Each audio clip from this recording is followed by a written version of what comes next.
Selama 12 tahun, aku bangun paling pagi dan tidur paling malam. Aku memasak, mencuci, mengurus anak, membantu usaha suami, bahkan diam-diam menjual perhiasanku saat ekonomi kami jatuh.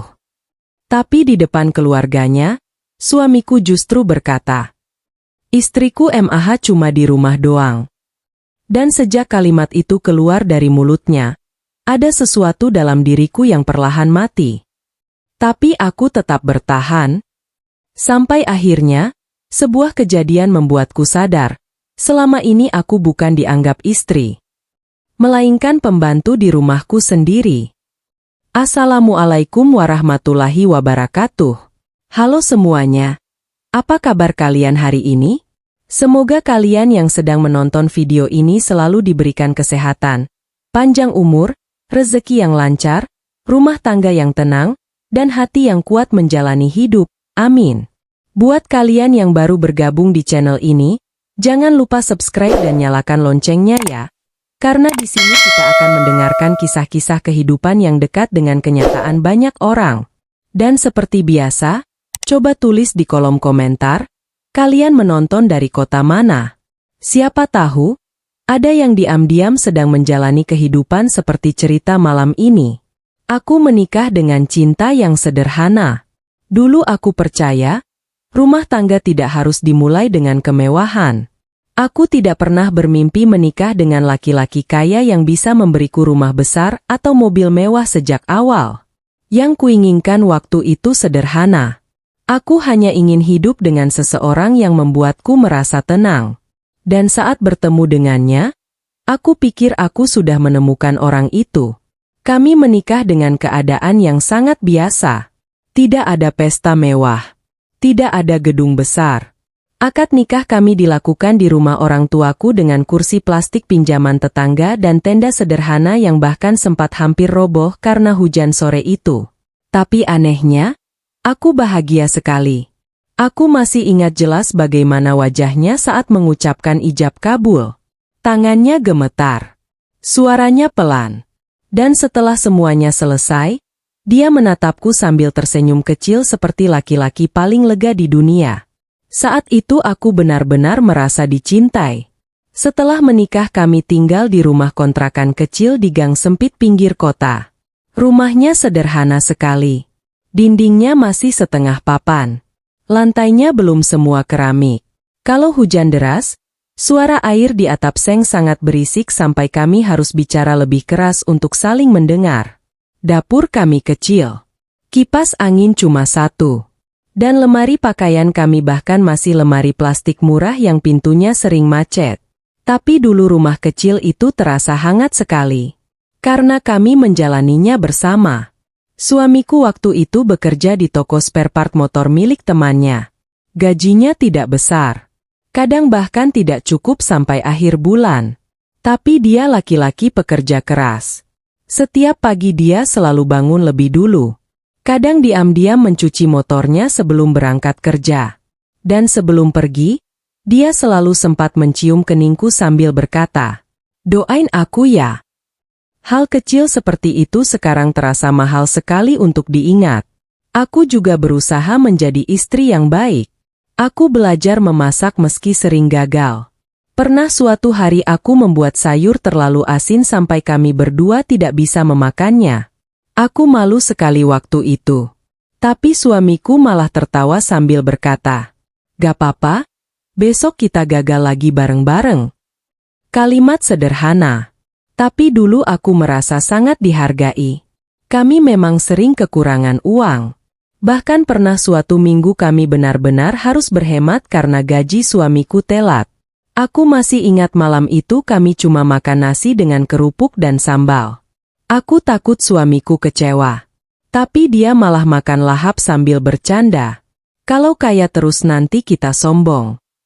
Aku tertawa sampai menangis. Dan saat itu aku merasa, kesederhanaan bukan masalah kalau dijalani dengan orang yang tepat. Hari-hari kami dulu sangat sederhana. Kalau malam minggu kami jarang pergi jauh. Paling hanya naik motor keliling kota sambil membeli jagung bakar di pinggir jalan. Kadang kami duduk di depan rumah sampai malam sambil bercerita tentang mimpi-mimpi kecil kami. Tentang rumah yang somedai ingin kami punya. Tentang anak-anak yang nanti akan memenuhi rumah dengan suara ribut. Tentang usaha kecil yang suatu hari ingin kami bangun bersama.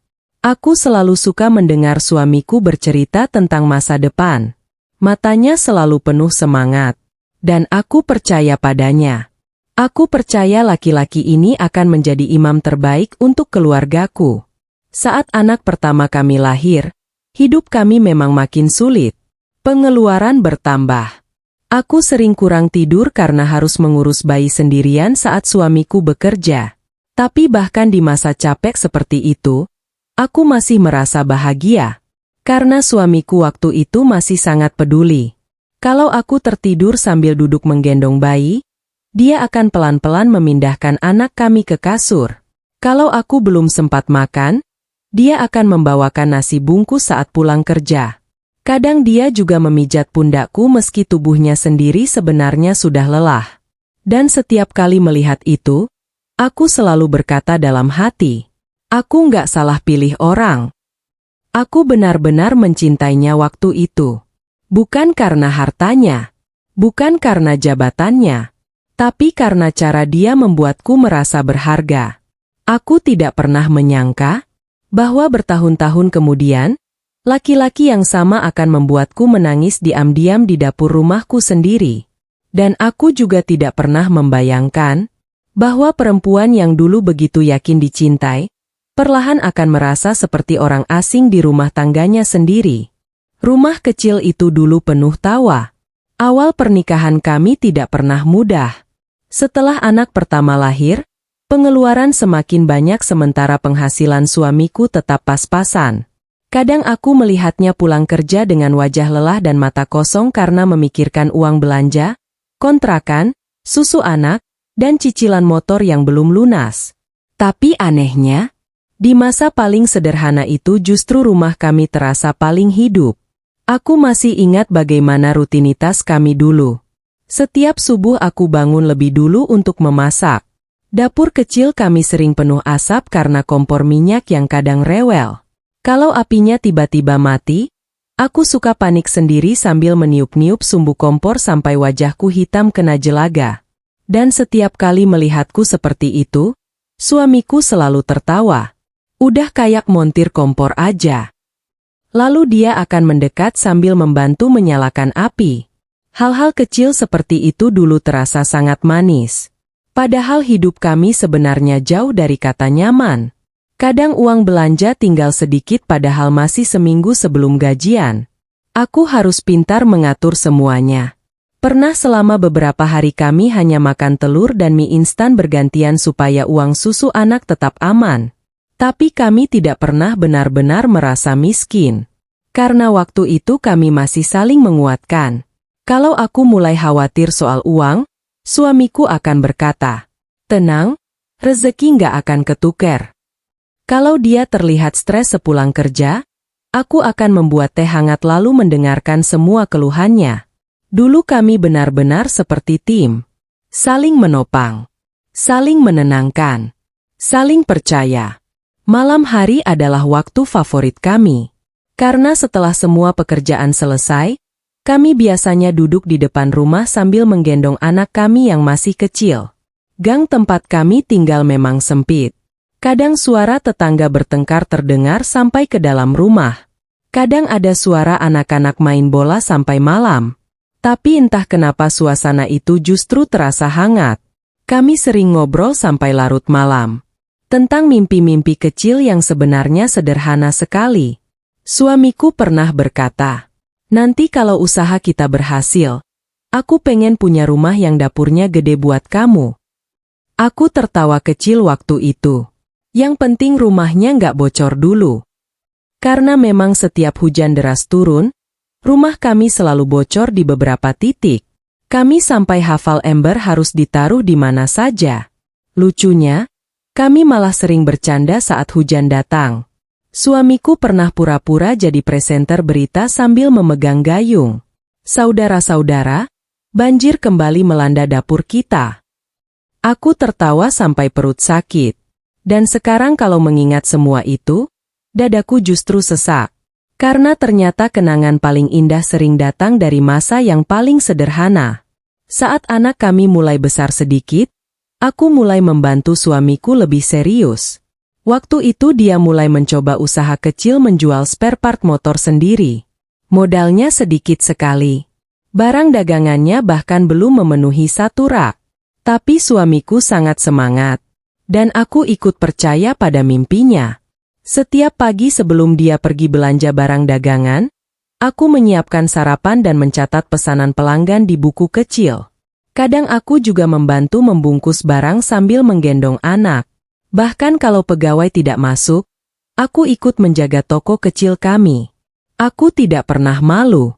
Meskipun panas, meskipun capek, meskipun kadang harus makan terlambat. Karena waktu itu aku merasa semua perjuangan ini kami lakukan bersama-sama. Aku percaya, kalau suatu hari nanti saat kami berhasil, suamiku akan selalu mengingat bagaimana kami memulainya dari nol. Dan jujur saja, dulu aku tidak pernah menuntut apa-apa. Aku tidak meminta perhiasan mahal, tidak meminta liburan, tidak meminta hidup mewah. Aku hanya ingin dihargai. Sesederhana itu. Tapi hidup memang aneh. Kadang saat seseorang masih susah, dia begitu lembut dan penuh rasa syukur. Namun saat hidup mulai membaik, pelan-pelan dia mulai lupa siapa yang menemaninya bertahan dari bawah. Dan tanpa kusadari, rumah kecil yang dulu penuh tawa itu perlahan sedang bergerak menuju sesuatu yang tidak pernah kubayangkan sebelumnya. Aku ikut membangun usaha suamiku dari nol. Orang-orang sekarang hanya melihat hasil akhirnya. Mereka melihat toko suamiku yang ramai. Mereka melihat motor baru di garasi. Mereka melihat rumah kami yang sudah jauh lebih bagus dibanding dulu. Dan seperti biasa, orang hanya tertarik pada hasil. Tidak ada yang benar-benar tahu bagaimana kami berdarah-darah membangun semuanya dari nol. Termasuk bagaimana aku ikut mengorbankan hampir seluruh hidupku untuk usaha itu. Waktu suamiku memutuskan keluar dari pekerjaannya dan fokus membuka usaha sendiri, banyak orang menganggap keputusan itu nekat. Modal kami kecil. Tabungan hampir tidak ada. Anak kami masih kecil. Dan hidup kami sebenarnya belum stabil sama sekali. Bahkan orang tuaku sempat berkata pelan, "Kamu yakin mau ikut susah?" Aku cuma tersenyum waktu itu. Karena aku percaya pada suamiku. Aku percaya laki-laki ini sedang berusaha membangun masa depan untuk keluarga kami. Dan sebagai istri, aku ingin berdiri di sampingnya.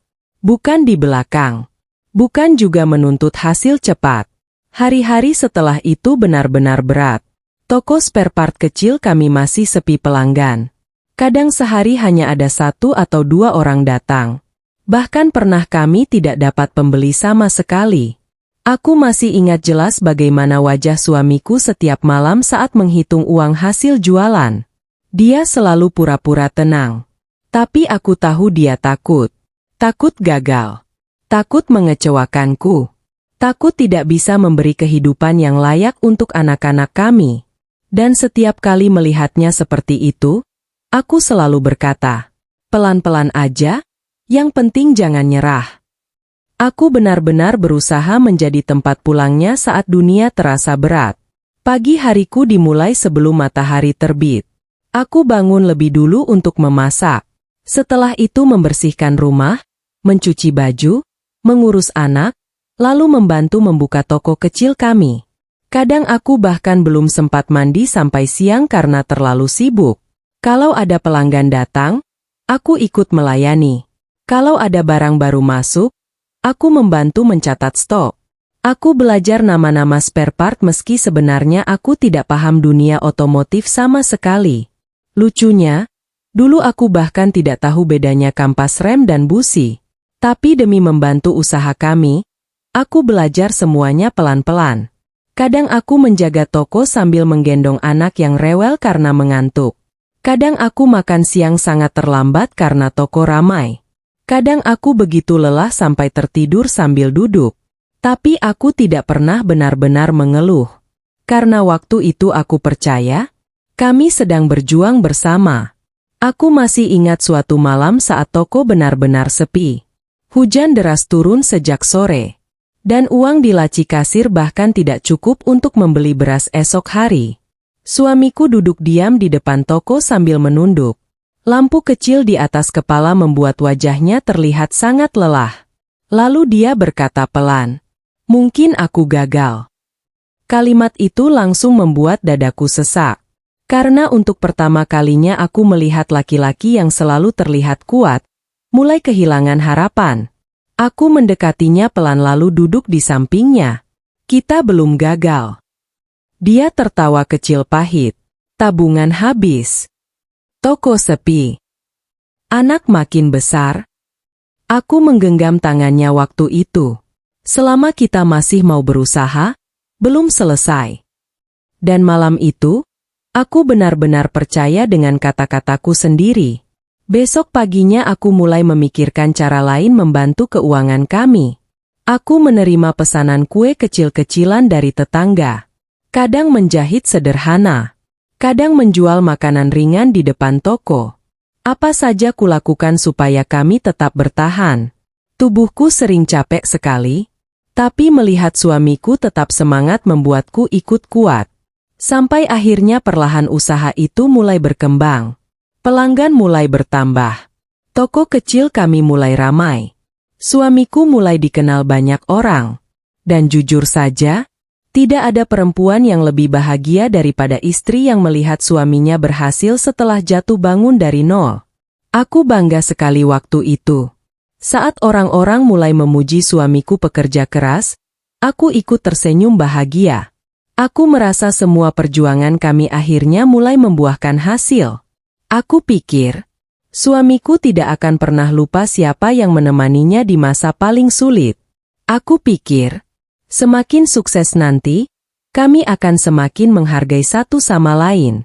Tapi ternyata, kesuksesan kadang tidak hanya mengubah keadaan hidup seseorang. Kesuksesan juga bisa perlahan mengubah hatinya. Aku menjual perhiasanku saat usaha kami hampir bangkrut. Di balik usaha kami yang mulai terlihat berkembang, sebenarnya ada masa-masa yang hampir menghancurkan semuanya. Dan sampai hari ini, setiap mengingat masa itu, dadaku masih terasa sesak. Karena di titik itulah aku benar-benar mengorbankan sesuatu yang sangat berharga demi mempertahankan mimpi suamiku. Waktu itu usaha kami baru berjalan sekitar 3 tahun. Toko kecil kami memang mulai dikenal orang, tapi kondisi keuangan masih belum stabil. Kadang ramai, kadang sangat sepi. Dan masalah terbesar dalam usaha kecil adalah, sekali jatuh, semuanya bisa langsung hancur. Hari itu suamiku pulang lebih cepat dari biasanya. Aku langsung merasa ada yang aneh. Biasanya sepulang dari toko dia selalu bercanda atau minimal bertanya anak-anak sedang apa. Tapi sore itu dia hanya masuk rumah lalu duduk diam di ruang tamu. Tatapannya kosong. Wajahnya pucat. Aku menghampirinya pelan. "Ada apa?" Dia tidak langsung menjawab. Tangannya menutup wajah sebentar sebelum akhirnya berkata pelan, "Kita kena tipu." Jantungku langsung terasa jatuh. Ternyata ada pelanggan besar yang mengambil banyak barang secara kredit lalu menghilang begitu saja. Nominalnya besar sekali buat kami waktu itu. Hampir semua modal usaha kami ikut terseret. Aku melihat suamiku benar-benar hancur hari itu. Dia duduk sambil menunduk lama sekali. Dan untuk pertama kalinya sejak menikah, aku melihat matanya berkaca-kaca. Aku gagal. Suaranya pelan sekali. Aku langsung duduk di sampingnya. "Enggak. Kita cuma lagi diuji." Tapi sebenarnya dalam hati aku juga takut. Sangat takut. Karena aku tahu kondisi kami benar-benar genting. Kalau modal itu tidak segera kembali, toko kami bisa tutup. Dan kalau toko tutup, kami tidak punya apa-apa lagi. Malam itu kami hampir tidak tidur. Suamiku mondar-mandir memikirkan utang supplier yang harus dibayar. Sedangkan aku duduk diam di dapur sambil menatap lemari kecil tempat aku menyimpan sesuatu. Kotak perhiasan pemberian ibuku. Isinya tidak banyak. Hanya beberapa gram emas, gelang, kalung tipis, dan cincin kecil yang diberikan ibuku saat aku menikah. Ibuku dulu pernah berkata, kalau nanti hidup susah, simpan ini baik-baik. Dan malam itu, aku tahu waktunya sudah datang. Pagi harinya aku bangun lebih dulu. Aku membuka lemari pelan-pelan lalu mengambil kotak kecil itu. Tanganku gemetar saat membukanya. Karena aku tahu, setelah hari itu, aku mungkin tidak akan memilikinya lagi. Aku memandangi perhiasan itu cukup lama. Bukan karena aku terlalu mencintai emasnya, tapi karena itu kenangan dari ibuku. Kenangan yang selama ini kujaga baik-baik. Aku menarik napas panjang. Lalu diam-diam aku pergi ke toko emas sendirian. Sepanjang perjalanan dadaku terasa berat sekali. Aku bahkan sempat menangis di atas motor karena tidak kuat. Tapi aku terus meyakinkan diriku sendiri. Ini demi keluarga. Ini demi usaha kami. Saat pegawai toko emas mulai menimbang perhiasanku, rasanya seperti ada sesuatu yang ikut diambil dari hidupku. Aku mencoba tersenyum supaya tidak terlihat sedih. Padahal dalam hati rasanya hancur. Setelah semuanya selesai, aku pulang membawa uang hasil penjualan emas itu di dalam tas kecil. Dan saat menyerahkan uang itu pada suamiku, dia langsung terdiam. Ini uang apa? Aku menjawab pelan. Pakai aja dulu buat nutup modal. Dia terlihat bingung. Sampai akhirnya dia sadar. Matanya langsung membesar. Kamu jual emas. Aku tersenyum kecil. Nggak apa-apa. Tapi tiba-tiba suamiku menangis. Benar-benar menangis di depanku. Dia memeluk wajahnya sendiri sambil berkata, "Aku minta maaf. Aku gagal jaga keluarga kita." Melihat dia seperti itu, aku juga ikut menangis. Karena sebenarnya aku tidak pernah menganggap semua ini pengorbanan besar. Aku hanya tidak mau melihat laki-laki yang kucintai menyerah. Dan waktu itu, aku benar-benar percaya suatu hari nanti semua perjuangan ini akan diingatnya. Aku percaya kalau nanti hidup kami membaik, dia tidak akan pernah lupa bagaimana aku berdiri di sampingnya saat semuanya hampir hancur. Aku percaya, semua air mata dan pengorbananku suatu hari akan dihargai. Tapi ternyata, kadang manusia paling mudah lupa pada orang yang paling setia menemaninya saat susah. Dan aku baru menyadari itu bertahun-tahun kemudian, tepat saat aku mulai merasa seperti pembantu di rumahku sendiri. Saat usaha suamiku mulai sukses, semuanya berubah. Setelah kejadian itu, usaha kami perlahan bangkit lagi. Uang hasil penjualan perhiasanku benar-benar menjadi penyelamat saat itu. Supplier yang hampir berhenti memasok barang akhirnya mau memberi waktu. Toko tetap buka. Dan sedikit demi sedikit pelanggan mulai kembali datang. Hari-hari sulit itu perlahan lewat. Meski tetap penuh perjuangan, setidaknya kami tidak lagi tidur dengan rasa takut toko akan tutup besok pagi. Aku masih membantu suamiku seperti biasa. Menjaga toko, mencatat pesanan, mengurus rumah, mengurus anak-anak yang semakin besar. Hidupku hanya berputar di situ-situ saja. Bangun sebelum subuh, tidur paling malam. Dan entah kenapa, dulu aku tidak pernah merasa keberatan. Karena melihat suamiku mulai berhasil membuat semua lelah itu terasa pantas. Beberapa tahun kemudian usaha kami berkembang jauh lebih cepat dari yang kami bayangkan. Toko kecil yang dulu sempit mulai diperluas. Barang dagangan semakin banyak. Pelanggan datang silih berganti. Bahkan suamiku mulai punya beberapa pegawai. Dan untuk pertama kalinya sejak menikah, kami mulai merasakan hidup yang lebih nyaman. Kami pindah ke rumah yang lebih besar. Anak-anak masuk sekolah yang lebih bagus. Aku tidak perlu lagi menghitung uang belanja terlalu ketat seperti dulu. Awalnya aku sangat bersyukur. Aku pikir, inilah hasil dari semua perjuangan kami selama bertahun-tahun. Aku bahagia melihat suamiku berhasil. Benar-benar bahagia. Tapi perlahan, aku mulai merasa kehilangan sesuatu. Awalnya kecil. Sangat kecil. Hampir tidak terasa. Suamiku mulai sering pulang malam. Katanya banyak urusan bisnis. Banyak relasi. Banyak pertemuan. Aku mencoba mengerti. Namanya juga usaha sedang berkembang. Tapi lama-lama, bukan cuma waktunya yang berubah.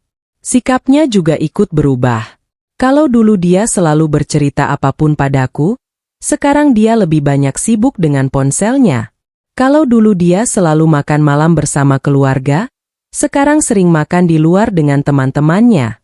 Bahkan saat di rumah pun pikirannya seperti tidak pernah benar-benar ada bersama kami.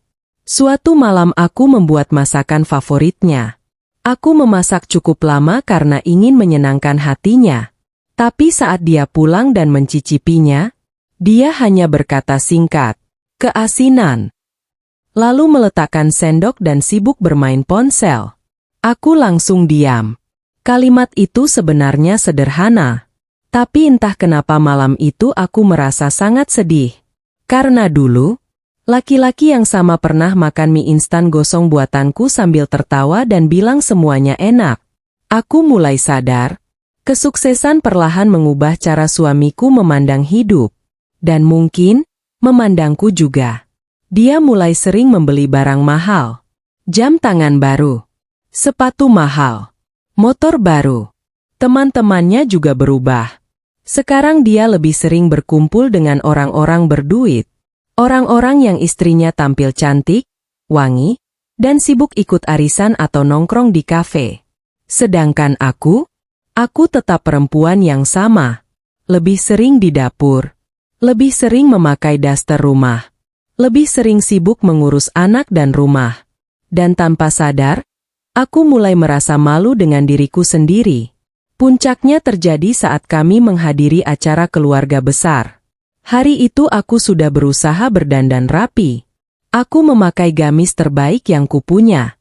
Meski sederhana, aku tetap ingin terlihat pantas mendampingi suamiku. Di acara itu banyak orang memuji usaha suamiku yang sekarang semakin maju. Aku ikut tersenyum bangga mendengarnya. Sampai salah satu saudara bertanya, istrinya bantu usaha juga nggak sekarang? Dan jawaban suamiku langsung membuat dadaku seperti diremas. Enggak lah. Istri saya MAH di rumah doang. Semua orang tertawa kecil. Mungkin buat mereka itu cuma candaan biasa. Tapi tidak ada yang tahu, kalimat itu menghancurkan sesuatu dalam diriku. Aku langsung terdiam. Tanganku dingin. Dan untuk beberapa detik, aku bahkan sulit bernapas. Di rumah doang? Setelah semua yang kulakukan selama bertahun-tahun? Setelah aku ikut menjaga toko saat dia belum punya pegawai? Setelah aku menjual perhiasanku demi menyelamatkan usaha kami? Setelah aku mengurus rumah dan anak-anak sendirian supaya dia bisa fokus bekerja, sekarang aku cuma dianggap di rumah doang. Malam itu aku menangis diam-diam di kamar mandi. Untuk pertama kalinya sejak menikah, aku merasa semua pengorbananku tidak pernah benar-benar dianggap ada. Dan yang paling menyakitkan, orang yang membuatku merasa seperti itu adalah laki-laki yang dulu pernah berjanji akan menghargai semua perjuanganku. Aku mulai jadi orang paling tidak dihargai di rumah sendiri. Sejak malam itu, ada sesuatu dalam diriku yang berubah. Aku mulai sering diam. Bukan karena tidak punya perasaan. Justru karena terlalu banyak yang kurasakan. Sampai aku tidak tahu harus mulai bicara dari mana. Kalimat suamiku di acara keluarga itu terus terngiang di kepalaku. Istri saya MAH di rumah doang. Lucunya, mungkin dia sendiri sudah lupa pernah mengatakannya. Tapi buat seorang perempuan, kadang satu kalimat bisa tinggal di hati bertahun-tahun. Dan sejak hari itu, aku mulai melihat semuanya dengan cara yang berbeda. Aku mulai sadar, selama ini pekerjaanku memang tidak pernah dianggap penting. Padahal setiap hari aku bangun paling pagi di rumah itu. Jam 4 subuh aku sudah di dapur. Menyiapkan sarapan, mencuci beras, memasak lauk, menyetrika seragam anak, menyiapkan bekal sekolah.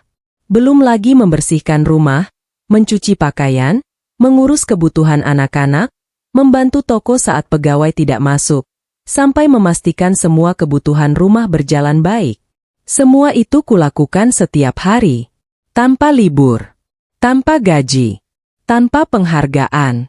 Dan anehnya, semua orang menganggap itu hal biasa, termasuk suamiku sendiri. Kalau rumah bersih, tidak ada yang memuji. Kalau makanan tersedia di meja, semua tinggal makan. Kalau anak-anak rapi dan sehat, semua merasa itu memang tugas seorang ibu. Tapi saat ada satu hal saja yang terlambat atau kurang sempurna, akulah orang pertama yang disalahkan. Suatu pagi aku terlambat menyiapkan sarapan karena anak bungsuku demam semalaman. Tubuhku benar-benar lelah. Mataku berat karena hampir tidak tidur. Saat suamiku turun ke meja makan dan melihat lauk belum siap, dia langsung berkata dengan nada kesal, "Kamu dari pagi ngapain aja sih?" Kalimat itu sederhana, tapi saat itu rasanya seperti tamparan. Aku menatapnya beberapa detik. Ingin sekali menjawab. Ingin sekali berkata kalau sejak subuh aku mondar-mandir mengompres anak kami yang panas. Ingin bilang kalau aku juga manusia yang bisa capek. Tapi akhirnya aku hanya diam. Karena entah sejak kapan, aku mulai terbiasa menelan semuanya sendiri. Hari-hari berikutnya semakin terasa berat. Suamiku mulai berubah menjadi orang yang sulit kutemui meski kami tinggal serumah. Dia lebih sering sibuk dengan ponselnya. Kalau makan, matanya tetap menatap layar. Kalau aku bicara, jawabannya pendek-pendek. Kadang aku merasa keberadaanku di rumah itu hanya sebatas orang yang memastikan semuanya tetap berjalan. Seperti mesin. Bukan pasangan hidup. Bahkan anak-anak mulai lebih dekat dengan gadget daripada denganku. Mereka lebih sering mencari ayahnya kalau ingin dibelikan sesuatu. Sedangkan aku, hanya dicari saat mereka lapar, baju belum dicuci, atau barang mereka hilang. Aku mulai merasa lelah secara batin. Tapi aku tidak tahu harus mengadu ke siapa. Karena di mata banyak orang, aku punya hidup yang enak. Rumah lebih bagus. Ekonomi lebih baik. Suami sukses. Padahal mereka tidak tahu, kadang perempuan bisa merasa sangat kesepian bahkan di rumahnya sendiri. Suatu siang aku sedang menyapu ruang tamu ketika suamiku pulang bersama beberapa temannya. Aku langsung masuk dapur untuk membuat minuman. Seperti biasa. Saat aku mengantarkan kopi ke ruang tamu, salah satu temannya bercanda. "Wah, enak ya punya istri yang nurut." Dan suamiku malah tertawa sambil berkata, "Ya iyalah. Kerjaannya kan cuma urus rumah." Semua orang tertawa. Aku ikut tersenyum kecil. Tapi dalam hati, rasanya seperti ada sesuatu yang runtuh lagi. Aku masuk dapur pelan-pelan lalu berdiri lama di depan wastafel. Tanganku masih memegang nampan. Dan untuk pertama kalinya, aku benar-benar bertanya pada diriku sendiri. Apakah selama ini aku cuma dianggap pembantu? Karena semua yang kulakukan hanya dianggap kewajiban. Tidak pernah benar-benar dihargai. Tidak pernah dianggap perjuangan. Malam itu aku duduk sendirian di dapur setelah semua orang tidur. Lampu kecil di atas meja makan menyala redup. Suara jam dinding terdengar pelan. Dan di ruangan sunyi itu, aku akhirnya menangis. Bukan tangisan keras. Hanya air mata yang jatuh pelan tanpa suara. Karena aku terlalu lelah untuk marah. Aku hanya sedih. Sedih karena perempuan yang dulu begitu dicintai, perlahan berubah jadi orang paling tidak terlihat di rumahnya sendiri. Dan yang paling menyakitkan, aku masih tetap mencintai laki-laki itu meski dia mulai membuatku merasa tidak berharga. Keluarga suamiku mulai merendahkanku. Kalau dipikir-pikir sekarang, mungkin perubahan itu memang sudah mulai terlihat sejak usaha suamiku semakin maju. Bukan cuma suamiku yang berubah, tapi juga cara keluarganya memandangku.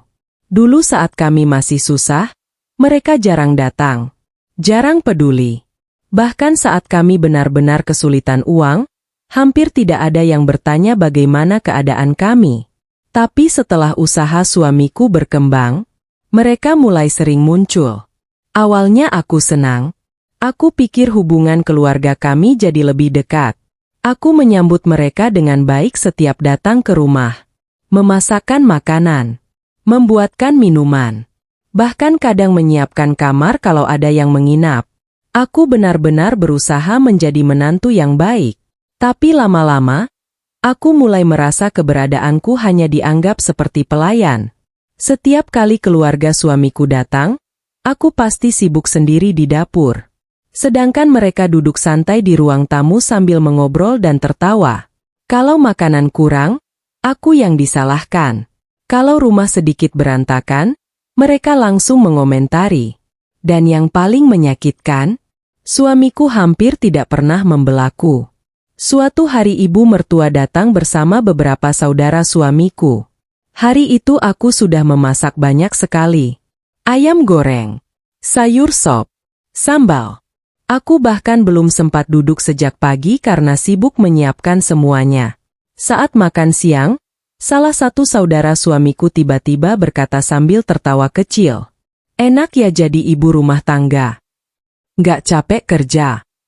Semua orang tertawa pelan. Aku ikut tersenyum kecil meski hati terasa tidak nyaman. Lalu ibu mertuaku menambahkan, makanya harus banyak bersyukur. Suaminya kerja keras cari uang. Tanganku langsung berhenti sebentar. Aku menunduk sambil pura-pura mengambil sendok. Karena kalau tidak begitu, mungkin mereka akan melihat mataku mulai berkaca-kaca. Aku ingin sekali berkata bahwa aku juga lelah. Aku juga bekerja. Hanya saja pekerjaanku tidak digaji. Tidak dianggap. Tidak terlihat. Tapi lagi-lagi, aku memilih diam. Dan diamku ternyata membuat mereka semakin merasa benar. Hari-hari setelah itu semakin sulit.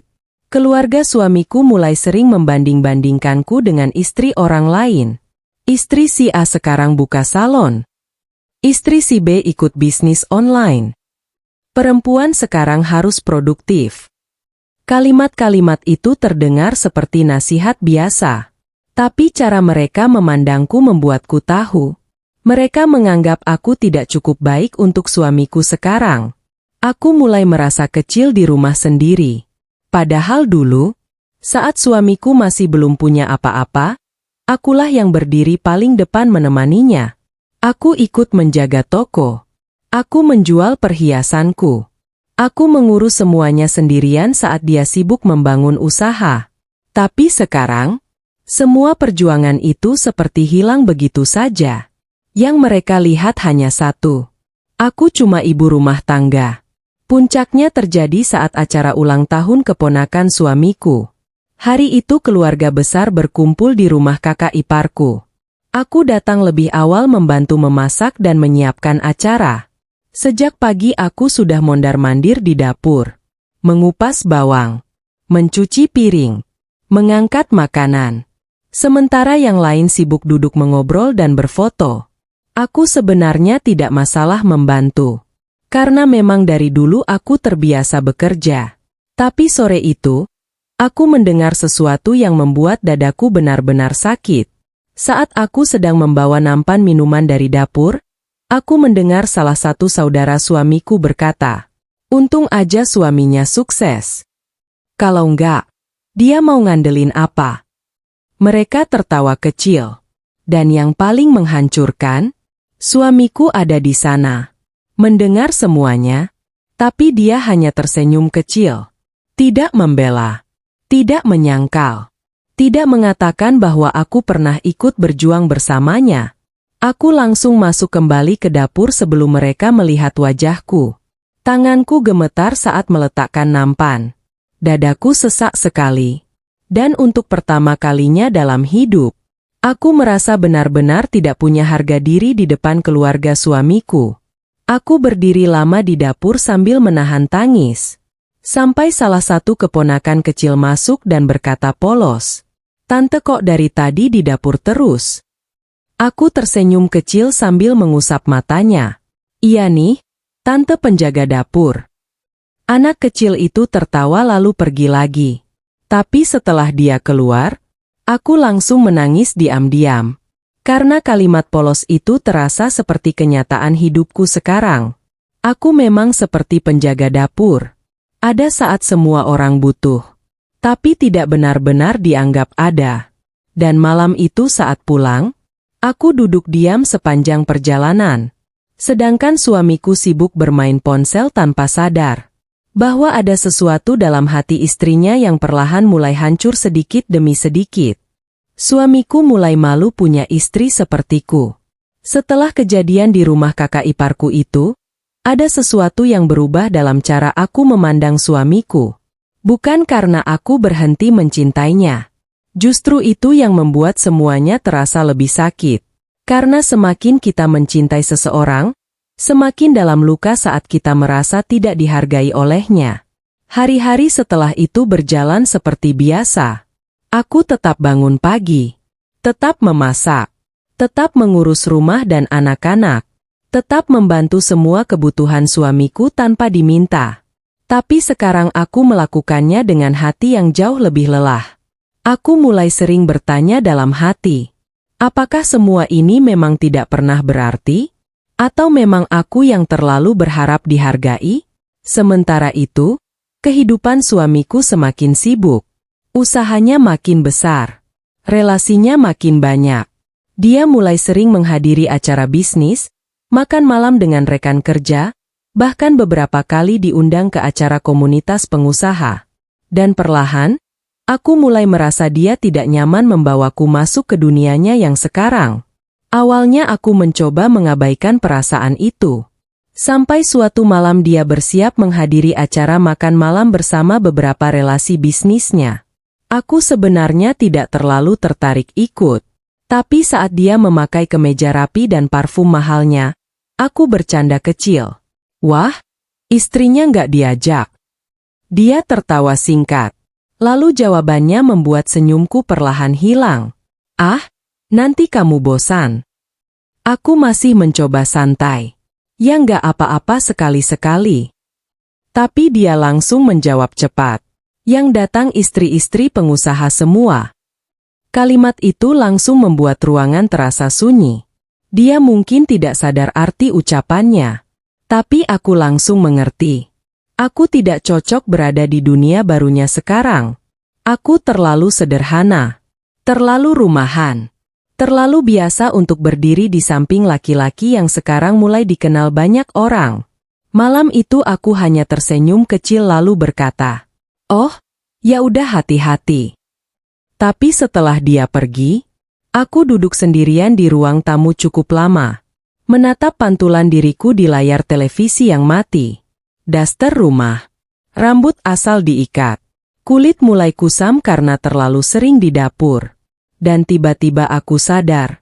Aku sudah sangat lama tidak memikirkan diriku sendiri. Aku terlalu sibuk menjadi ibu. Menjadi istri. Menjadi orang yang memastikan semua kebutuhan rumah berjalan baik. Sampai lupa bagaimana rasanya menjadi perempuan.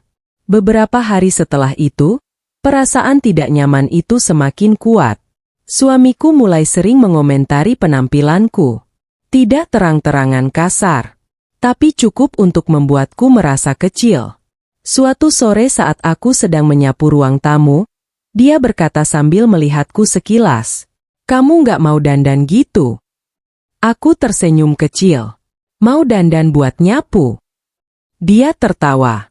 Tapi kemudian berkata, "Ya jangan kayak ibu-ibu banget lah." Kalimat itu langsung membuat tanganku berhenti bergerak. Ibu-ibu banget? Bukankah aku memang ibu dari anak-anaknya? Bukankah selama ini aku menjadi seperti ini justru karena terlalu sibuk mengurus rumah dan keluarganya? Tapi lagi-lagi, aku hanya diam. Karena entah kenapa sekarang setiap aku ingin bicara, rasanya tenggorokanku berat sekali. Malam harinya aku membuka lemari lama, mencari beberapa baju yang dulu sering kupakai saat masih awal menikah. Aku mencoba satu dress lama di depan cermin. Tapi tubuhku sudah berubah. Aku tidak lagi kurus seperti dulu. Lingkar hitam di mataku lebih jelas. Tanganku kasar karena terlalu sering terkena sabun dan minyak dapur. Dan untuk pertama kalinya, aku menangis sambil melihat diriku sendiri di cermin. Bukan karena aku tidak cantik lagi, tapi karena aku sadar, selama bertahun-tahun aku kehilangan diriku sendiri demi menjadi istri yang baik. Dan ironisnya, saat aku benar-benar tenggelam dalam peran itu, suamiku justru mulai malu memiliki perempuan sepertiku. Puncaknya terjadi saat suatu malam beberapa rekan bisnis suamiku datang ke rumah. Aku langsung sibuk menyiapkan makanan dan minuman seperti biasa. Dari dapur aku bisa mendengar mereka mengobrol dan tertawa. Salah satu dari mereka berkata, "Wah, istrinya mana nih?" Suamiku tertawa kecil lalu menjawab, "Ah, di belakang. Dia orang rumahan." Mereka tertawa lagi. Dan entah kenapa, kata "orang rumahan" malam itu terasa seperti hinaan. Seolah-olah aku perempuan yang tidak pantas diperlihatkan. Aku berdiri diam di dapur sambil memegang nampan. Dadaku sesak sekali. Aku ingin marah, ingin menangis, ingin bertanya, bukankah rumah ini bisa berjalan karena aku yang menjaganya setiap hari? Tapi tentu saja, aku tidak mengatakan apa-apa. Aku tetap keluar membawa minuman dengan senyum kecil seperti biasanya. Karena perempuan sepertiku sudah terlalu terbiasa menyembunyikan luka supaya rumah tetap terlihat baik-baik saja. Dan malam itu, untuk pertama kalinya sejak menikah, aku mulai merasa benar-benar sendirian meski suamiku masih ada di rumah yang sama. Aku menangis di dapur untuk pertama kalinya. Malam itu setelah tamu-tamu suamiku pulang, rumah kembali sepi. Jam sudah hampir tengah malam. Anak-anak sudah tidur sejak tadi. Suamiku masuk kamar sambil tetap sibuk dengan ponselnya, lalu berkata singkat, "Besok aku berangkat pagi." Aku hanya mengangguk pelan sambil membereskan gelas dan piring kotor di meja tamu. Seperti biasa. Selalu seperti itu. Saat semua orang selesai menikmati malamnya, aku yang membereskan sisanya. Aku membawa tumpukan piring ke dapur pelan-pelan. Suara sendok beradu dengan wastafel terdengar keras di ruangan yang sunyi. Lampu dapur yang kekuningan membuat suasana terasa semakin sepi. Dan entah kenapa malam itu, tubuhku terasa sangat lelah. Bukan lelah karena pekerjaan rumah, tapi lelah di hati. Aku mulai mencuci piring satu persatu. Tanganku bergerak otomatis seperti mesin. Karena selama bertahun-tahun, memang itu yang kulakukan. Melayani, membersihkan, menyiapkan semuanya. Tanpa pernah benar-benar dipikirkan apakah aku juga capek atau tidak. Air keran terus mengalir. Dan tanpa sadar, pikiranku mulai dipenuhi banyak hal. Tentang ucapan keluarga suamiku. Tentang suamiku yang sekarang selalu terlihat malu saat membicarakanku. Tentang bagaimana aku perlahan kehilangan diriku sendiri. Aku menatap pantulan wajahku samar di kaca jendela dapur. Wajah perempuan yang bahkan hampir tidak kukenali lagi. Rambut berantakan. Mata lelah. Kulit kusam. Dan senyum yang entah sejak kapan mulai hilang. Lalu tiba-tiba, aku teringat diriku yang dulu. Perempuan muda yang menikah dengan penuh harapan. Perempuan yang percaya cinta cukup untuk membuat rumah tangga bertahan. Perempuan yang rela menjual perhiasan demi menyelamatkan usaha suaminya. Perempuan yang selalu berdiri di samping laki-laki yang dicintainya tanpa pernah menghitung pengorbanan.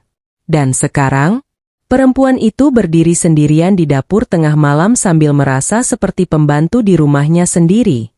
Dadaku langsung terasa sesak. Tanganku berhenti mencuci. Aku mencoba menarik napas panjang. Tapi entah kenapa, air mataku tiba-tiba jatuh begitu saja. Awalnya hanya satu. Lalu semakin banyak. Dan malam itu, untuk pertama kalinya sejak menikah, aku menangis sendirian di dapur. Bukan tangisan keras. Aku bahkan menahan suara supaya tidak ada yang mendengar. Karena aku tidak ingin anak-anak bangun. Dan mungkin juga karena aku malu dengan diriku sendiri. Aku menangis sambil tetap mencuci piring. Air mata bercampur dengan air keran. Tanganku gemetar. Dan di tengah tangisan itu, akhirnya aku mengakui sesuatu yang selama ini terus kutolak. Aku lelah. Sangat lelah. Bukan karena pekerjaan rumah. Bukan karena mengurus anak. Tapi karena merasa tidak pernah dianggap. Aku mulai bertanya dalam hati. Apa salahku sebenarnya? Apakah karena aku tidak bekerja kantoran? Apakah karena aku tidak tampil cantik setiap hari?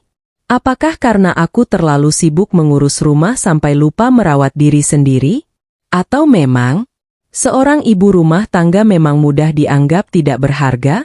Malam itu semua pertanyaan itu berputar terus di kepalaku.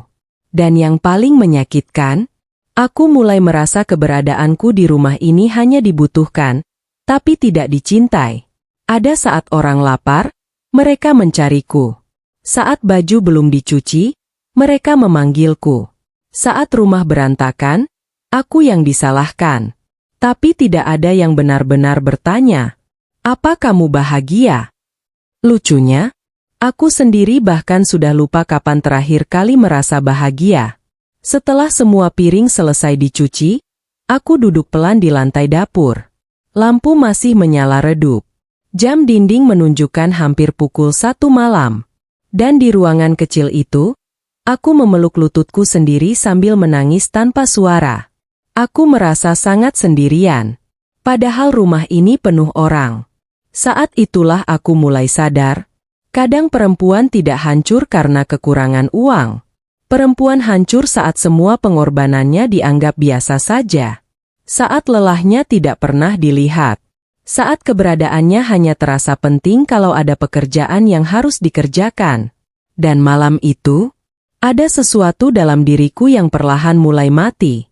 Bukan cintaku pada keluarga ini, tapi harapanku untuk dihargai seperti dulu lagi. Aku akhirnya berdiri pelan lalu mematikan lampu dapur. Sebelum masuk kamar, aku sempat melihat suamiku sudah tidur nyenyak. Wajahnya tenang. Tidak tahu bahwa istrinya baru saja menangis sendirian di dapur selama hampir 1 jam. Aku berbaring pelan di sampingnya, menatap langit-langit kamar yang gelap. Dan untuk pertama kalinya dalam 12 tahun pernikahan, aku mulai bertanya pada diriku sendiri. Kalau suatu hari aku pergi dari rumah ini, apakah ada yang benar-benar akan merasa kehilangan? Aku tetap bertahan demi anak-anakku. Setelah malam itu, aku berubah jadi lebih pendiam. Bukan karena semuanya membaik. Justru karena aku mulai terlalu lelah untuk berharap. Aku tetap menjalani hari-hariku seperti biasa. Bangun sebelum subuh. Menyiapkan sarapan. Membangunkan anak-anak sekolah. Membersihkan rumah. Mengurus semua kebutuhan keluarga. Tubuhku masih bergerak seperti biasanya, tapi hatiku terasa kosong. Kadang aku seperti sedang melihat diriku sendiri dari jauh. Seorang perempuan yang terus bekerja tanpa benar-benar hidup. Dan anehnya, tidak ada seorang pun yang menyadari perubahan itu. Suamiku tetap sibuk dengan dunianya. Anak-anak mulai besar dengan kesibukan masing-masing. Sedangkan aku perlahan menghilang di rumahku sendiri. Tapi meski begitu, aku tetap bertahan. Bukan karena aku kuat, melainkan karena anak-anak. Mereka satu-satunya alasan kenapa aku masih memilih tinggal. Aku tidak bisa membayangkan bagaimana hidup mereka kalau rumah tangga kami benar-benar hancur. Aku tidak ingin mereka tumbuh dalam luka. Karena itu setiap kali hatiku terasa penuh, aku selalu menahannya sendiri. Aku belajar tersenyum meski sedang sedih. Belajar terlihat baik-baik saja meski hati rasanya remuk. Dan mungkin, begitulah banyak ibu bertahan terlalu lama. Bukan karena bahagia, tapi karena tidak tega melihat anak-anak kehilangan keluarga. Suatu pagi anak bungsuku tiba-tiba memelukku dari belakang saat aku sedang memasak. "Bunda capek ya?" Tanganku langsung berhenti bergerak. Aku menoleh pelan. Dia masih kecil. Mungkin belum benar-benar mengerti apa yang terjadi. Tapi entah kenapa, pertanyaan polos itu langsung membuat mataku panas. Aku tersenyum kecil sambil mengusap rambutnya. Enggak kok. Tapi anakku malah berkata lagi, Bunda sekarang jarang ketawa. Dadaku langsung terasa sesak. Karena ternyata, anak-anak lebih peka daripada yang kita kira. Mereka mungkin tidak mengerti masalah orang dewasa. Tapi mereka bisa merasakan saat ibunya sedang tidak baik-baik saja. Malam harinya aku duduk di kamar anak-anak sambil melihat mereka tidur. Wajah mereka tenang sekali. Dan saat melihat itu, aku langsung menangis diam-diam lagi. Karena aku sadar, selama ini aku terlalu sibuk terluka sampai lupa bahwa anak-anak juga melihat semuanya. Mereka melihat bagaimana ayahnya mulai berubah. Mereka melihat bagaimana ibunya semakin sering diam. Dan mungkin, mereka juga merasakan rumah ini tidak lagi sehangat dulu. Sejak saat itu aku mulai berusaha lebih kuat di depan anak-anak. Aku kembali mencoba tertawa meski kadang terasa berat. Aku mulai mengajak mereka makan bersama lagi. Kadang malam-malam kami membuat mie instan sambil menonton televisi di ruang tengah. Aku ingin mereka tetap punya kenangan bahagia tentang rumah ini. Meski sebenarnya hatiku sendiri sedang tidak baik-baik saja. Tapi bertahan terlalu lama ternyata juga melelahkan. Karena semakin aku memendam semuanya, semakin aku merasa kehilangan diriku sendiri. Aku mulai jarang bercermin. Jarang memperhatikan penampilanku. Bahkan aku sudah tidak ingat kapan terakhir kali membeli sesuatu untuk diriku sendiri. Semua selalu tentang keluarga. Tentang anak. Tentang kebutuhan rumah. Tentang suami. Sedangkan aku selalu jadi urutan terakhir. Suatu siang aku sedang melipat pakaian di ruang tengah saat tanpa sengaja mendengar anak sulungku berbicara dengan adiknya. Ayah sekarang galak ya sama bunda. Tanganku langsung berhenti bergerak. Adiknya menjawab pelan. Bunda sering sedih. Aku menunduk cepat sebelum mereka melihat mataku berkaca-kaca. Karena ternyata, anak-anak benar-benar melihat semuanya. Dan saat itulah aku mulai takut. Takut kalau mereka tumbuh menganggap semua ini normal. Takut kalau anak perempuanku nanti berpikir bahwa menjadi istri berarti harus terus terluka dan diam. Takut kalau anak laki-lakiku nanti tumbuh menjadi laki-laki yang tidak menghargai perempuan. Malam itu untuk pertama kalinya aku benar-benar berpikir, sampai kapan aku harus bertahan seperti ini? Tapi lagi-lagi, saat melihat anak-anak tidur, aku tidak punya keberanian untuk pergi. Aku masih berharap suamiku berubah. Masih berharap suatu hari dia sadar. Masih berharap rumah tangga kami bisa kembali seperti dulu. Meski jauh di dalam hati, aku mulai tahu bahwa harapan itu perlahan semakin kecil. Dan malam itu, sambil memeluk anak bungsuku yang tertidur di sampingku, aku sadar satu hal yang sangat menyakitkan. Kadang seorang ibu tetap bertahan bukan karena dicintai, tapi karena dia terlalu takut melihat anak-anaknya kehilangan rumah. Malam saat aku mendengar suamiku menertawakanku, malam itu sebenarnya dimulai seperti biasa. Suamiku pulang agak larut bersama dua teman bisnisnya. Aku langsung sibuk di dapur menyiapkan makanan dan kopi seperti biasanya. Entah kenapa, meski hatiku sudah berkali-kali terluka, tubuhku tetap otomatis melakukan semua kewajibanku sebagai istri. Mungkin karena selama bertahun-tahun aku memang terbiasa mengurus semuanya sendiri. Atau mungkin, karena aku masih berharap sedikit dihargai. Aku mendengar suara mereka tertawa dari ruang tamu. Suasana terlihat akrab.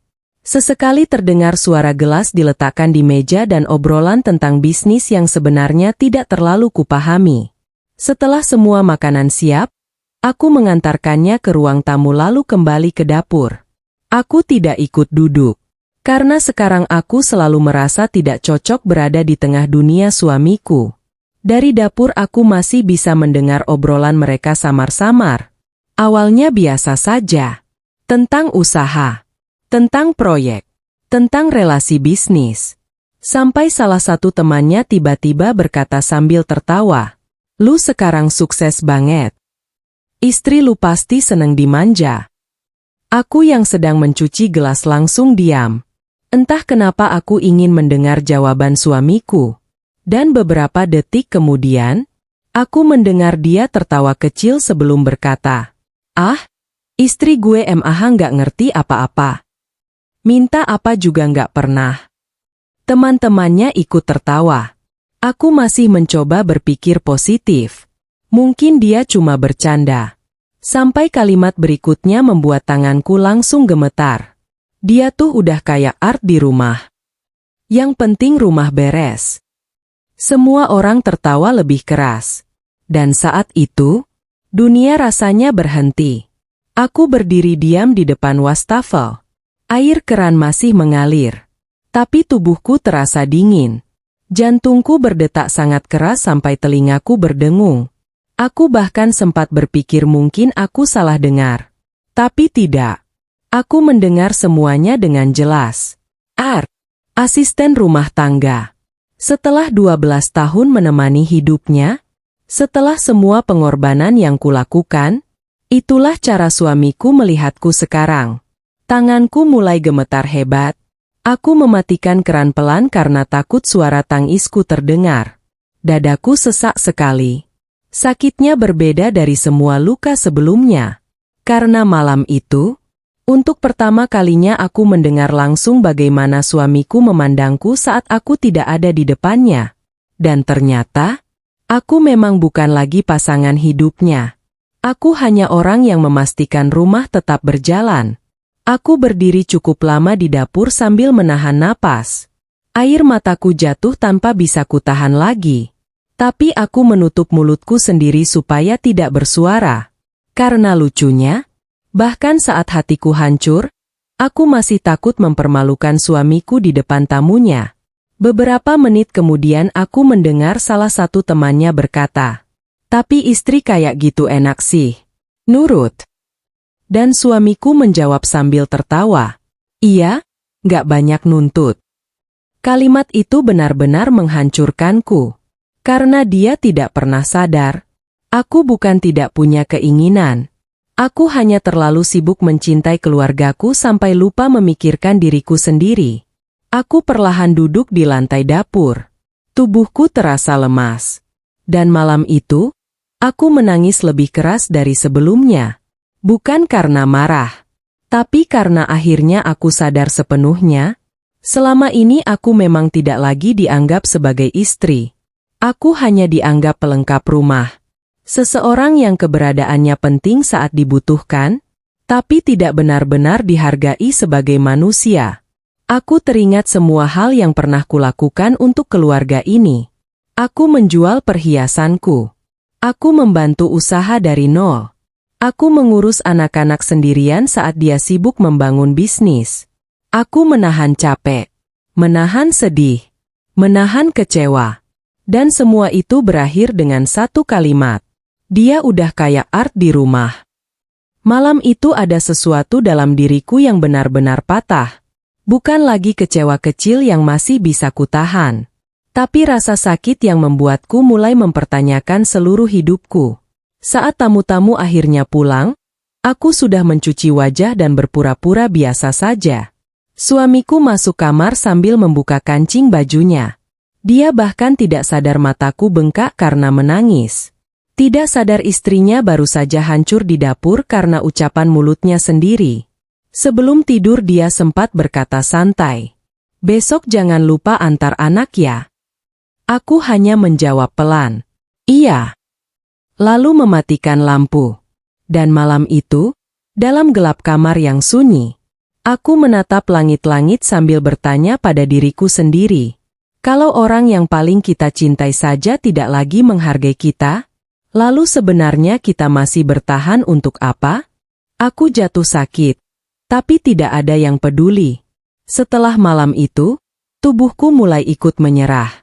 Mungkin karena terlalu lama memendam semuanya sendirian. Terlalu lama berpura-pura kuat. Terlalu lama menangis diam-diam tanpa pernah benar-benar mengeluarkan isi hati. Aku mulai sering pusing. Badanku mudah lemas. Kadang dadaku terasa sesak tanpa alasan jelas. Tapi seperti biasa, Aku tetap menjalani semuanya. Karena di rumah ini, meski aku sakit, pekerjaan tidak akan berhenti sendiri. Pagi tetap harus ada sarapan. Baju anak-anak tetap harus dicuci. Rumah tetap harus dibersihkan. Dan semua orang tetap berharap semuanya berjalan normal. Suatu pagi tubuhku benar-benar tidak kuat. Kepalaku berat sekali.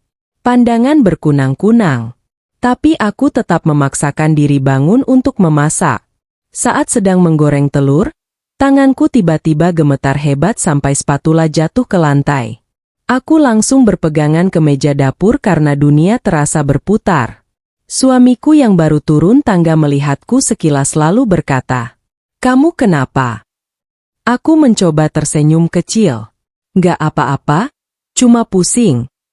Dia hanya mengangguk singkat lalu duduk sarapan. Tidak ada pertanyaan lain.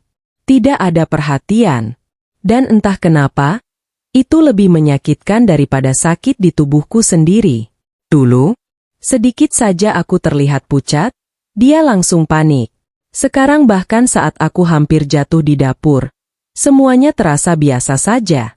Hari itu aku tetap mengantar anak sekolah, tetap mencuci, tetap membereskan rumah. Sampai akhirnya sore hari tubuhku benar-benar tumbang. Aku pingsan di dapur saat sedang mencuci piring. Saat sadar, aku sudah berada di sofa ruang tamu. Anak sulungku menangis di sampingku. Sedangkan suamiku berdiri sambil terlihat panik. Ternyata anakku yang menemukan aku tergeletak di lantai dapur. Aku mencoba bangun pelan, tapi tubuhku lemas sekali. Suamiku akhirnya membawaku ke klinik malam itu. Dokter berkata aku kelelahan. Tekanan darahku turun. Tubuhku terlalu capek dan kurang istirahat. Dokter bahkan berkata pelan, "Ibu stres ya?" Aku langsung diam. Karena pertanyaan sederhana itu hampir membuatku menangis di depan orang asing. Pulang dari klinik, aku berharap setidaknya suamiku mulai sedikit peduli. Awalnya memang begitu. Dia sempat menyuruhku istirahat. Anak-anak juga terlihat khawatir. Tapi semua itu hanya bertahan sebentar. 2 hari kemudian semuanya kembali seperti biasa. Aku kembali ke dapur. Kembali mengurus rumah. Kembali memastikan semua kebutuhan orang lain terpenuhi. Sedangkan aku sendiri, tetap tidak pernah benar-benar diperhatikan. Yang paling menyakitkan terjadi seminggu setelah aku sakit. Hari itu tubuhku masih belum benar-benar pulih. Aku demam ringan dan kepalaku masih sering sakit. Tapi rumah sedang ramai karena keluarga suamiku datang mendadak. Seperti biasa, aku langsung sibuk di dapur sendirian. Memasak, menyeduh minuman, menyiapkan makanan. Berdiri berjam-jam meski tubuhku gemetar menahan lelah. Sampai akhirnya ibu mertuaku berkata di depan semua orang, "Perempuan itu jangan manja. Baru sakit sedikit aja jangan rebahan terus." Semua orang tertawa kecil. Dan aku langsung menunduk cepat. Karena kalau tidak, mungkin mereka akan melihat air mataku jatuh saat itu juga. Aku melirik suamiku berharap dia membelaku. Minimal berkata kalau aku memang belum sehat. Tapi dia hanya diam sambil bermain ponsel. Dan saat itulah aku sadar. Bahkan saat aku jatuh sakit pun, tidak ada yang benar-benar melihatku. Malam harinya setelah semua tamu pulang, aku kembali membereskan dapur sendirian. Tubuhku benar-benar lemas. Tanganku dingin. Kepalaku berat. Tapi aku tetap mencuci piring satu persatu. Karena kalau aku tidak melakukannya, tidak akan ada yang peduli. Saat sedang mencuci gelas terakhir, aku tiba-tiba menatap diriku di pantulan jendela dapur. Dan untuk beberapa detik, aku benar-benar tidak mengenali perempuan di depanku. Wajahnya lelah. Matanya sembab. Tubuhnya kurus, dan sorot matanya kosong sekali. Aku langsung menangis lagi. Tapi kali ini berbeda. Bukan hanya karena sedih, melainkan karena aku mulai merasa kasihan pada diriku sendiri. Kasihan pada perempuan yang selama ini selalu berusaha jadi kuat untuk semua orang, tapi tidak pernah punya siapapun yang kuat untuknya. Dan malam itu untuk pertama kalinya, aku mulai berpikir tentang pergi. Bukan karena aku tidak mencintai keluargaku lagi, tapi karena aku takut, kalau aku terus tinggal di rumah ini, perlahan aku akan benar-benar kehilangan diriku sendiri. Untuk pertama kalinya, aku memilih pergi. Setelah malam itu, pikiran tentang pergi terus muncul di kepalaku. Awalnya hanya sekilas, datang lalu hilang. Tapi semakin hari, pikiran itu semakin sering muncul setiap kali aku merasa lelah dan sendirian di rumah sendiri. Aku mulai membayangkan bagaimana rasanya hidup tanpa terus merasa tidak dihargai. Tanpa harus menangis diam-diam di dapur. Tanpa harus berpura-pura kuat setiap hari. Tapi setiap kali melihat anak-anak, hatiku langsung goyah. Aku takut mereka terluka. Takut mereka membenci aku karena pergi. Dan mungkin karena itulah banyak perempuan bertahan terlalu lama. Bukan karena bahagia, tapi karena takut meninggalkan anak-anak di tengah rumah yang sebenarnya sudah tidak sehat. Hari-hari tetap berjalan seperti biasa. Suamiku tetap sibuk. Aku tetap mengurus semuanya.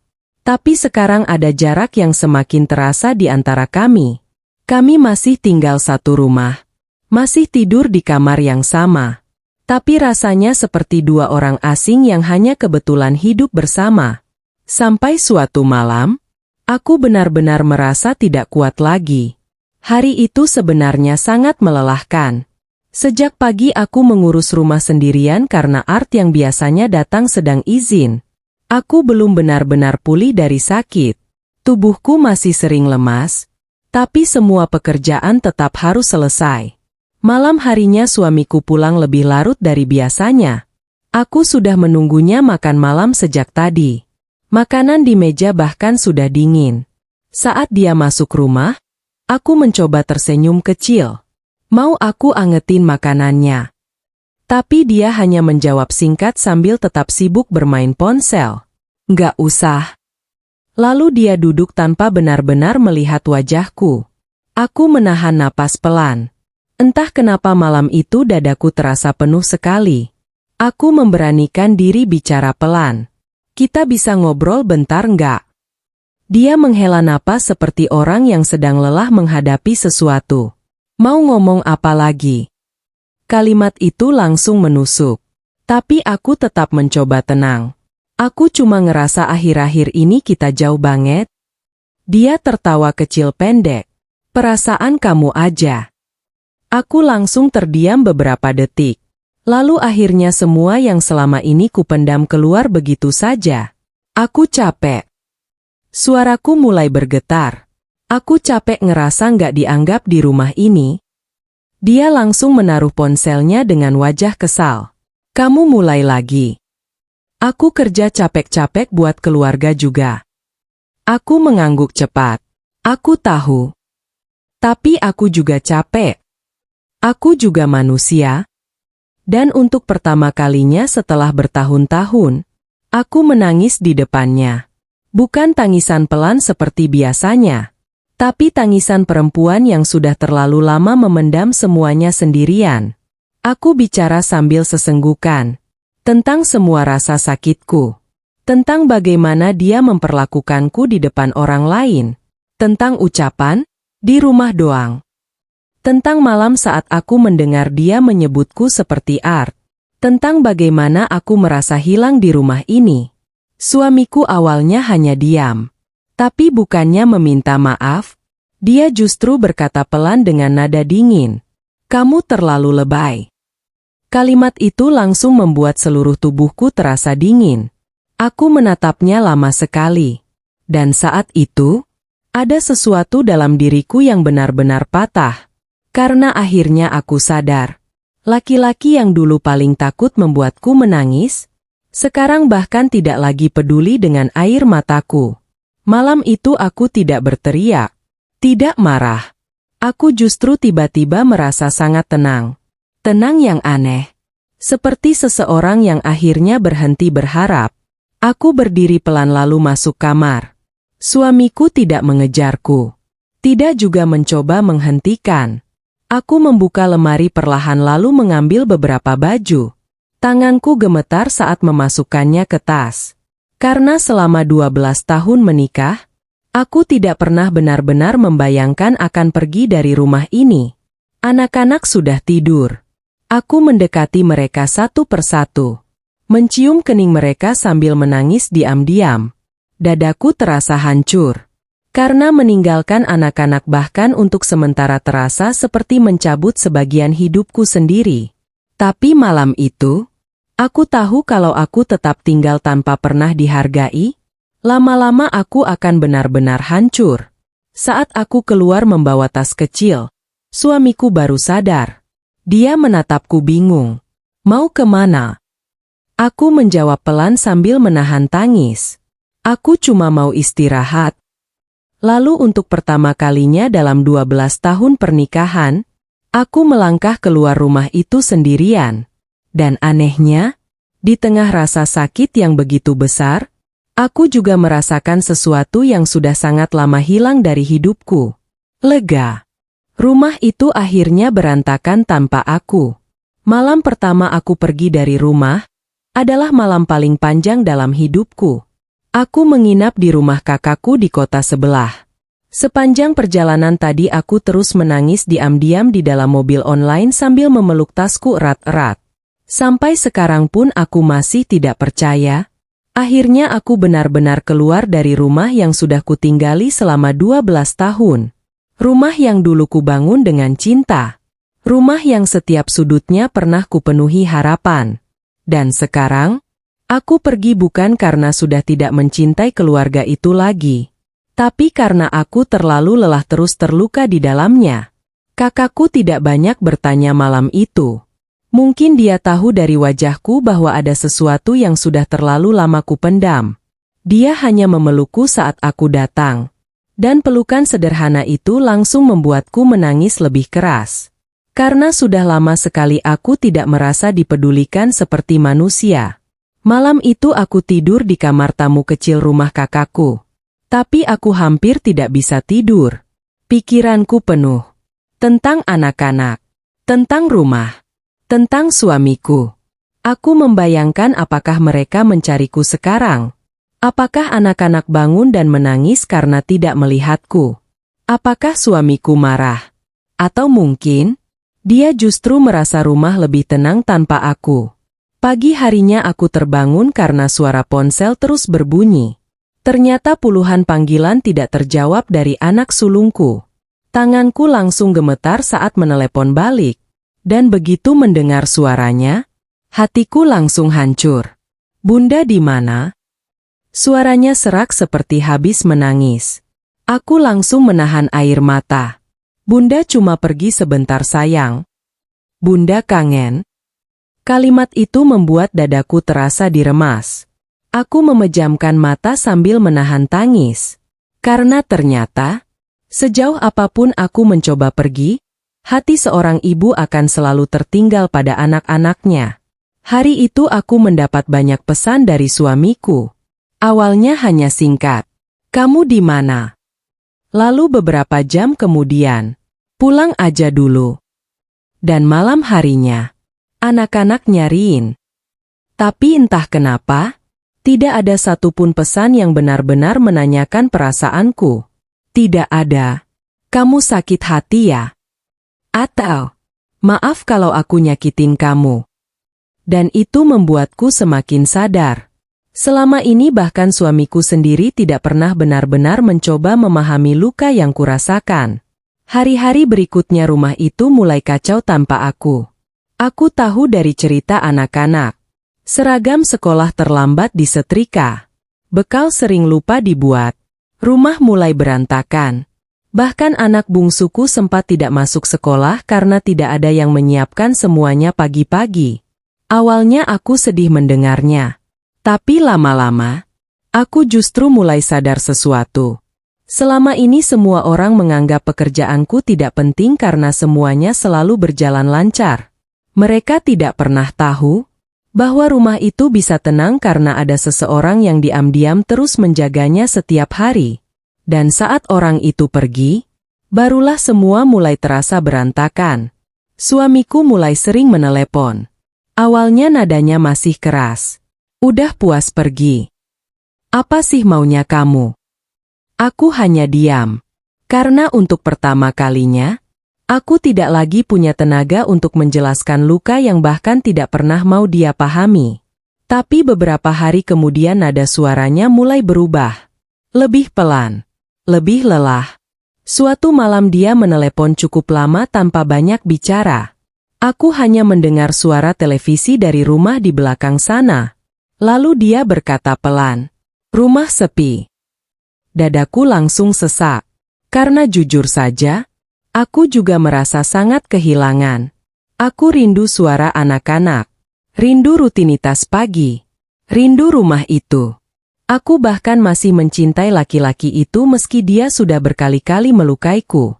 Dan mungkin itulah bagian paling menyakitkan dari menjadi perempuan. Kadang kita tetap mencintai orang yang membuat kita hancur.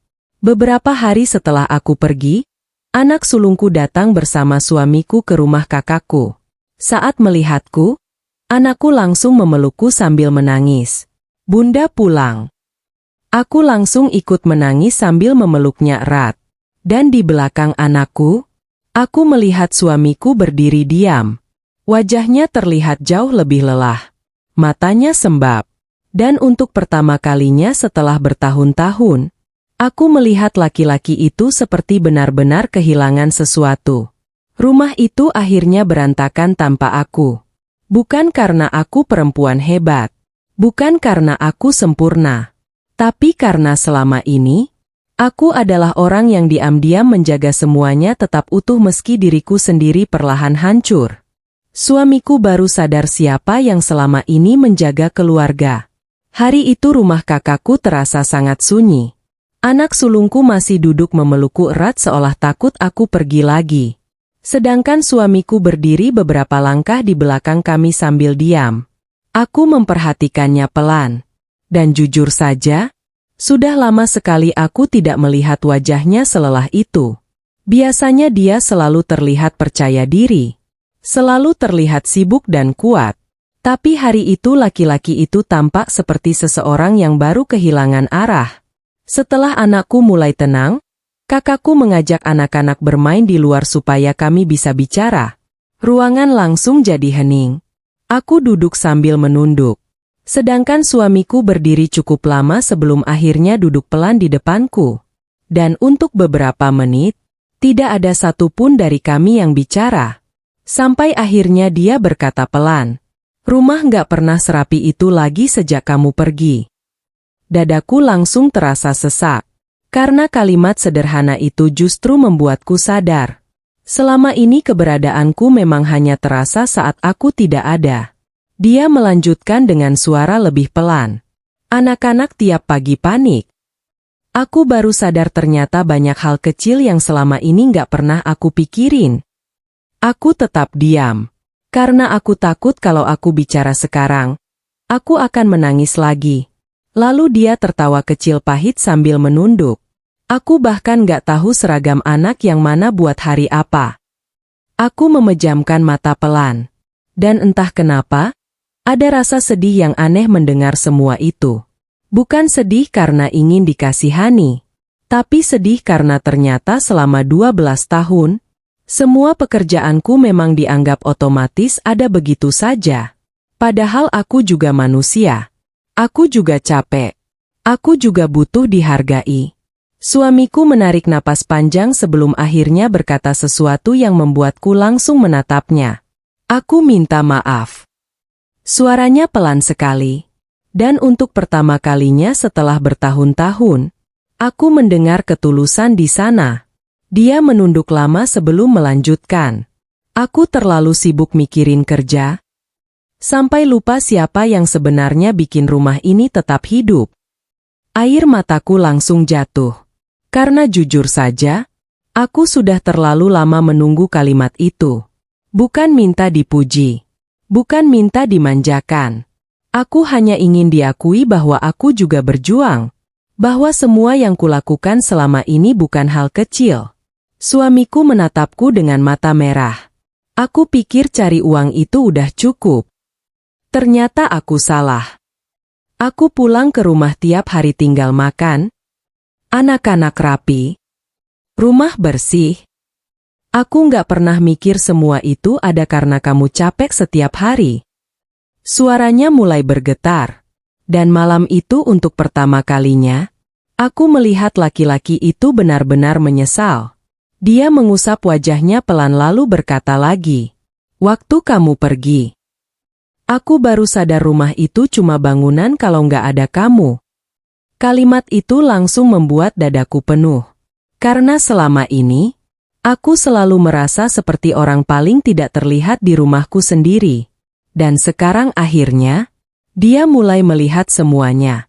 Aku menangis pelan sambil menunduk. Bukan karena semua luka langsung sembuh. Tidak. Luka itu masih ada.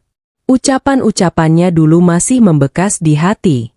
Tapi malam itu setidaknya, aku merasa didengar untuk pertama kalinya setelah sekian lama. Suamiku lalu berkata dengan suara lirih, "Aku malu sama diri sendiri. Dulu waktu susah kamu selalu ada. Kamu jual perhiasan buat bantu usaha. Kamu nemenin aku dari nol. Tapi pas aku berhasil, aku malah bikin kamu ngerasa nggak berharga." Aku langsung menutup wajah sambil menangis. Karena semua kalimat itu adalah luka yang selama ini kusimpan sendirian. Dan mendengarnya akhirnya diakui, rasanya seperti sesuatu yang berat perlahan dilepaskan dari dadaku. Beberapa menit kemudian suamiku mendekat pelan. Lalu untuk pertama kalinya setelah bertahun-tahun, dia menggenggam tanganku seperti dulu lagi. Tangannya dingin, sedikit gemetar. Dan dengan suara yang hampir hancur dia berkata, "Pulang ya." Kalimat sederhana itu langsung membuat air mataku jatuh semakin deras. Karena di dalam dua kata itu, aku akhirnya merasa kembali dianggap sebagai pasangan hidup. Bukan pembantu. Bukan pelengkap rumah. Tapi seseorang yang benar-benar berarti. Dan malam itu, setelah 12 tahun menikah, suamiku akhirnya sadar siapa yang selama ini diam-diam menjaga keluarganya tetap utuh. Hari itu aku akhirnya belajar menghargai diriku sendiri. Malam itu aku pulang bersama suami dan anak-anakku. Sepanjang perjalanan, tidak banyak yang kami bicarakan. Anak-anak terlihat bahagia karena akhirnya kami bersama lagi. Sedangkan aku duduk diam sambil menatap jalanan dari jendela mobil. Perasaanku campur aduk. Ada lega, ada sedih, ada takut, dan ada luka yang sebenarnya belum benar-benar hilang. Karena memaafkan bukan berarti langsung melupakan. Aku masih ingat semua ucapan yang pernah menyakitiku. Masih ingat malam-malam saat aku menangis sendirian di dapur. Masih ingat bagaimana aku perlahan merasa seperti pembantu di rumah sendiri. Tapi malam itu, aku juga sadar satu hal penting. Kalau aku ingin tetap bertahan dalam rumah tangga ini, aku tidak boleh lagi kehilangan diriku sendiri. Saat sampai di rumah, anak-anak langsung memelukku erat. Rumah itu masih sama. Ruang tamu yang dulu sering kupel setiap pagi. Dapur kecil tempat aku menangis berkali-kali. Kamar yang selama ini terasa dingin meski kami tidur berdampingan. Semua masih sama. Tapi entah kenapa malam itu terasa berbeda. Karena untuk pertama kalinya, aku masuk ke rumah itu bukan sebagai perempuan yang terus menahan semuanya sendiri, melainkan sebagai seseorang yang akhirnya mulai berani dihargai. Hari-hari setelah aku pulang tidak langsung sempurna. Kami masih sering canggung. Kadang masih ada salah paham kecil. Karena hubungan yang retak bertahun-tahun tentu tidak bisa sembuh dalam semalam. Tapi setidaknya, sekarang suamiku mulai mencoba melihatku. Benar-benar melihatku. Dia mulai membantu hal-hal kecil di rumah.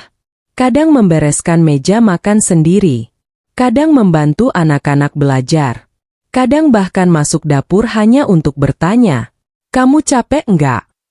Dan lucunya, pertanyaan sederhana seperti itu dulu sangat kurindukan.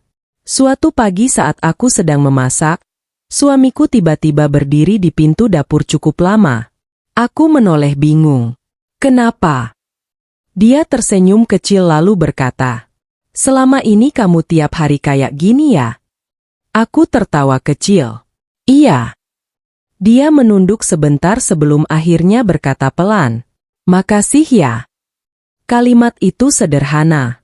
Tapi entah kenapa, mataku langsung panas. Karena setelah bertahun-tahun, akhirnya ada yang mengakui lelahku. Akhirnya ada yang melihat bahwa semua pekerjaan kecil di rumah itu juga bentuk perjuangan. Dan sejak saat itu, aku mulai belajar sesuatu yang selama ini kulupakan. Bahwa menjadi istri yang baik bukan berarti harus mengorbankan diri sampai hilang. Aku mulai kembali memperhatikan diriku sendiri. Aku mulai punya waktu untuk istirahat. Kadang pergi sebentar keluar rumah sendiri. Kadang membeli sesuatu kecil untuk diriku tanpa merasa bersalah. Aku juga mulai bicara kalau ada yang membuatku sedih. Tidak lagi memendam semuanya sampai hancur sendiri. Karena aku akhirnya sadar.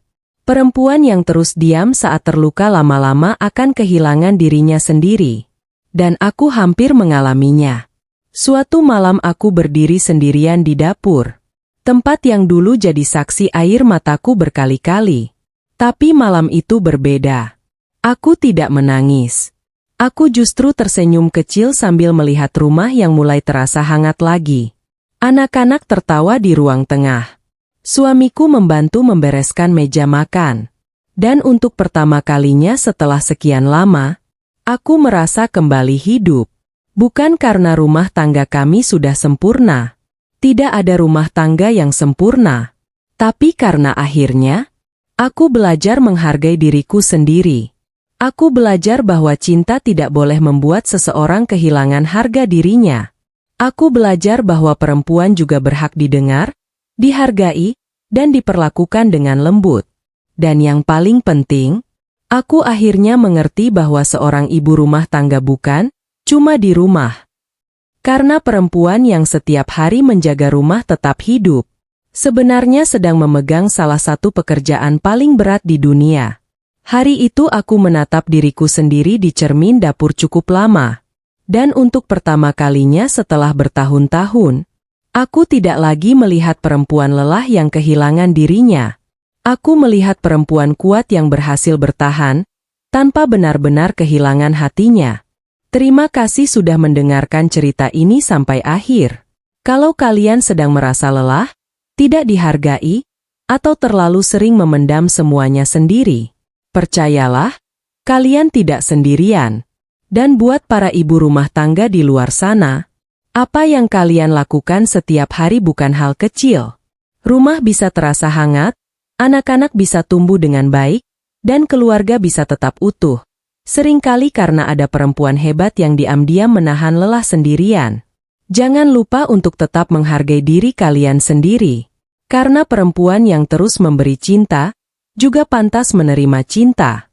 Sampai jumpa di cerita berikutnya. Wassalamualaikum warahmatullahi wabarakatuh.